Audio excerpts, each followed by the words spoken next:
কাছের এবং দূরের যে যেখান থেকে ভিডিওটি দেখছেন সবাইকে আসসালামু আলাইকুম। আমি আজকে ঘরোয়া পরিবেশে আপনাদের সামনে জামাই ভাজা পটল করে দেখাবো। জানি না কতটুকু আপনাদেরকে দেখাতে পারবো, যদি দেখাতে পারি তো ভালো লাগবে। তো আমার সাথেই থাকুন। আমি কিছুটা পটল নিয়ে আমি এখন পটলটা একটু ঝালের গুঁড়ো হলুদ দিয়ে মাখিয়ে রেখেছি। কিছুক্ষণ মাখানোর পরে একটা একটা করে আমি সুন্দর করে তেলের ভিতরে বসিয়ে দিলাম, দিয়ে সুন্দর করে একদম সাজিয়ে গুছিয়ে সুন্দর করে দিয়ে দিলাম, দিয়ে একটু ঢাকনি দিয়ে ঢেকে দিলাম। কিছুক্ষণ পরে দেখেন আমার পটলটা আমি ঢাকনিটা ওঠানোর পরে আমি একটু উল্টাই দেব। দেখেন আমি এখন উল্টাই দেব, সুন্দরভাবে পটলটা আমার কালার এসছে, পিছনের কালারটা। পরে আরেকবার উল্টাইয়ে ভেজে দিলাম। তো দেখেন এখন সুন্দর হয়েছে, পটল ভাজাটা খুবই ভালো হয়েছে। এটা একটু লবণ হলুদ আর ঝালের গুঁড়ো মাখায়ে রেখে দেবেন, তাতে নরম হয়ে যাবে, পটলটা ভাজতেও অনেক সুবিধা হবে। একে একে আমি পটলগুলো সুন্দর করে আমি প্লেটে তুলে নিলাম। তো এইভাবে আমার একে একে পটলগুলো তুলে নিলাম। আমার মা খালারা বলতো জামাই আসলে নাকি জামাই ভাজা পটল দিতে হয়, তাহলে সুন্দর হয়। তো এইভাবে সে জামাই ভাজা পটল একদিন আমার মা আমাদেরকে করে দেখাইছে। তো আমিও আপনাদেরকে আজকে দেখাচ্ছি যে বাসায় নতুন জামাই আসলে কিভাবে পটল ভাজতে হবে।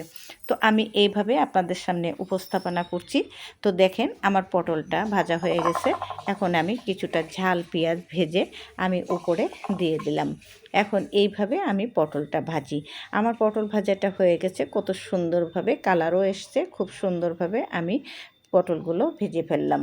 তো এইভাবে করতে হয়। আর জীবনে আপনারা যদি মনে করেন যে আপনারা ফেসবুকে টাকা ইনকাম করবেন, তাহলে আপনারা যে ভিডিওটার সামনে আসবেন সম্পূর্ণ ভিডিওটা দেখবেন, ধাক্কা দিয়ে উপরে উঠাবেন না। সুন্দর করে দেখে পুরো ভিডিওটা দেখে সুন্দর করে একটা গঠনমূলক কমেন্ট করে তারপরে পরবর্তী ভিডিওতে যাবেন, তাতে আপনার এমনিও ভিউ অটোমেটিক বেড়ে যাবে। আর কারোরটা দেখে কোনো নকল করবেন না, যে যেটা পারেন নিজের তাই আপনি সামনে পরিবেশন করেন। ওতে আপনার আস্তে আস্তে আপনার অটোমেটিক আপনার ভাইরাল হয়ে যাবেন। এটা কারোরটা দেখে কারোরটা দিয়ে করে করবেন না। যার মতো আপনার মতো আপনি সাজায় গুজায় একটা জিনিস উপস্থাপন করেন, দেখবেন তাতেই আপনি ভাইরাল হয়ে যাবেন। তো এইভাবেই নতুন জামাই বাড়িতে আসলে এইভাবেই পটল ভেজে পরিবেশন করতে হয়। তো আমার পটল ভাজিটা যদি আপনাদেরকে ভালো লেগে থাকে, তো আমার একটা ইউটিউবে চ্যানেল আছে বেবি কুকিং, সেখানেও আমি মজার মজার রান্না ছাড়ি। তো ওখানেও আপনারা একটু ঘুরে আসবেন, ভালো লাগলে লাইক শেয়ার কমেন্ট করে দেবেন। আর এইভাবে বাড়িতে নতুন জামাই আসলে এইভাবে পটল ভেজে সামনে পরিবেশন করবেন, এবং আত্মীয় স্বজন আসলেও সুন্দর করে ডেকোরেশন করে একটা জিনিস সামনে দেবেন, তাতে অটোমেটিক আপনার এমনিই ভালো লাগবে, খেতেও ভালো লাগবে।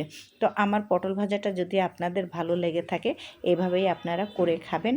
আর আপনাদেরকে আমি বলবো যে আপনারা কারোর ভিডিও ঠেলে উপরে উঠাই দেবেন না। ভালো থাকেন। আসসালামু আলাইকুম।